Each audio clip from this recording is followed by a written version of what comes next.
Ils se moquent, ridiculisent, dénoncent en quelques coups de crayon. Des dessinateurs de presse internationaux se retrouvent jusqu'à dimanche dans l'ouest de la France, dans la banlieue nantaise à Carquefou.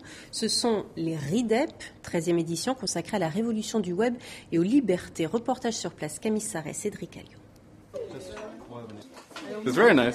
C'est super. Certains d'entre eux sont même très bons. Avant les tables rondes et les dédicaces, c'est la tournée des écoles pour Khalid Albé, 31 ans, soudanais, réfugié au Qatar et fils d'opposants politiques. Tu vas devoir en faire beaucoup des points comme ça.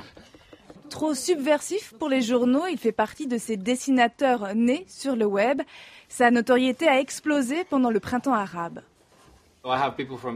Il y a des gens en Égypte, en Tunisie, en Libye, de partout. Ils sont devenus mes amis. Ils me demandent tous de faire plus de dessins. C'est ça qui m'encourage dans ma création. Un trait minimaliste et graphique allant droit au but, une démarche avant tout militante.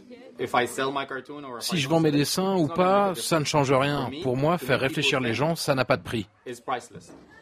Aujourd'hui, Khalid sait qu'il est surveillé. Comme Leng Mu en Chine, dessinateur aguerri, il organise expos et concours.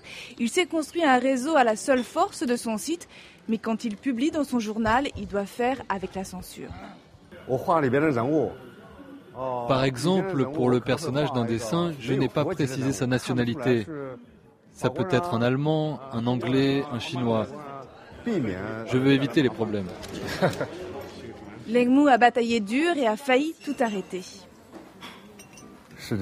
Oui, parce qu'on ne peut pas s'exprimer librement. En Tanzanie, Popa, lui, n'a pas ce problème. Son pays est devenu l'un des plus ouverts d'Afrique, placé même devant la France dans le classement de Reporters sans frontières. Tu peux dessiner ce que tu veux, même le président, du moment où ton dessin est juste. Maintenant, la plus grande partie de mon travail est diffusée sur le marché international, alors qu'au début, c'était juste local. Tout ça, c'est grâce à Internet.